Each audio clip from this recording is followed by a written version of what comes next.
I just finished watching a video on Aladdin, specifically the recording and animation process of Robin Williams, and how it was kind of a first because previously they would, you have the script and the animator comes in, or the voice actor comes in and read the lines, and then they apply those to a character that is very, very thoroughly vetted as to how it should look visually from the front, the side, the back, and they make those for consistency's sake across a lot of different animators, multiple animators at the same time, so that there's just consistency across these scenes, no matter which direction or how the character is existing in space.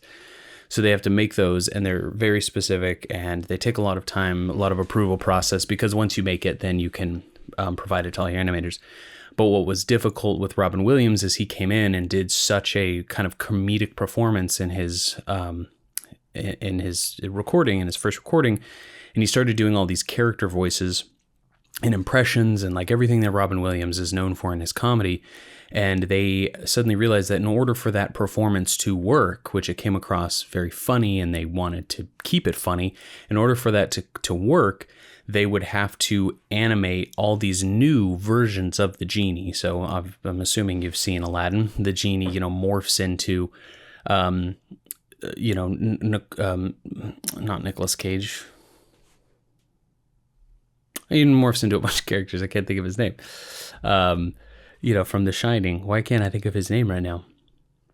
Oh my God, that's going to drive me nuts. I can't get off it. Jack Nicholson. Holy cow. Jack Nicholson, he morphs into like a bunch of characters. He's always doing impressions. And so they had to create this new version of the genie where he morphs in, and they had to create that like same character reference sheet for each one of those versions so that they could pass these no matter who was particularly animating which particular scene. They would have some sort of reference to keep the accuracy of it. And when they were doing that animation and trying to decide what the genie would look like and how he would animate and how he would move in correspondence to Robin Williams' performance, they took a lot of inspiration from Al Hirschfeld, who's a very famous cartoonist, or a caricaturist who did a lot of like celebrity personalities, and he just had this way. And when you look at Al Hirschfeld's work, which I've seen in the past, I think he's called like King of the Lion, or the Lion King or something. I see so much. I'd never put that comparison together, but when you look at his work now with that in mind, you think, oh my gosh, there is so much of his influence in the way that they animate the genie from Aladdin. So just something interesting. The other thing I want to talk about is I want to give a shout out to my buddy Jesse, who made this great, I guess this is called a jigsaw box, or jigsaw box, band box, whatever. I don't know my woodworking, but just a cool little drawer box. Right now I have my guitar picks in it. Makes a wonderfully ASMR sound. Ready? Just delightful. He had it do that on purpose. He just got into woodworking, realistically 3 or 4 months ago. He just kind of said, I want to get better. I want to learn to woodwork, and I want to be able to create things out of wood. And shout out to him, just because he's always been somebody who worked in food service. He's a baker. He worked in restaurants. And recently he's gone into some more of like trades work. But I was just really, I always love to see people just sort of like set their mind to something and do it. And to see him build something like this. This isn't all he's built. He's built some pretty, some much more impressive things, pieces of furniture and stuff. And he's starting to, he has like a Facebook page, and he can, taking orders, and he's doing it for hires. So, shout out if you want to look him up. It's called Naughty Pine Woodworking, I believe. Let me make sure I'm shouting out the right name.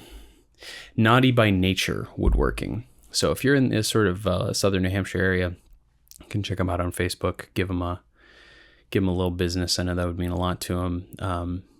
He's still in the kind of early phases, but he's really taken to it. So like I said, I just love to see people do those kind of things. I'm filming on my iPhone tonight. This is actually a continuity camera, which is a feature that the later iOS devices and iPhones have, my iPhone is being wirelessly connected to my OBS software. Last night I had a weird cheap caption card that I didn't realize how bad it was until I put it into editing software. I'm sure you saw it just looked like I was using a webcam, but I wasn't. I was using a very nice camera, but it was just a really low capture card. So I'm still trying to figure out I moved my desk around. I haven't like captured directly into my computer in a while. So I used to have a dedicated camera set up on my desk to do such a thing, but then I moved my desk around and I didn't put up this dedicated camera because I wanted the space and I wasn't doing that kind of content as much. But right now I'm going into a phase where I'm doing more of that. And so I'm just trying to figure out what that's going to look like. I am working on another side project. It's nothing terribly exciting, but I should be able to show it in a few days.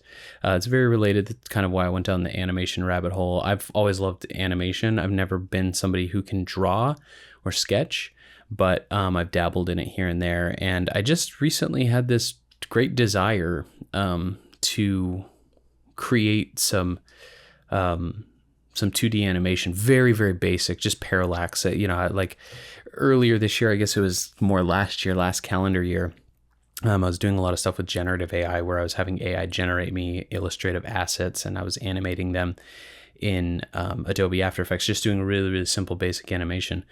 But now I'm just sort of feeling a little fatigue of the generative stuff, and I'm looking to just kind of do some more things that are creative, even if they're bad. I just want to be making something that is personal, in terms of like it's all my own creation, good and bad. And I've always felt that the best creativity comes from leaning into the things that you're really bad at. So I'm just going to try and do some more of that. It's similar with like the music endeavor.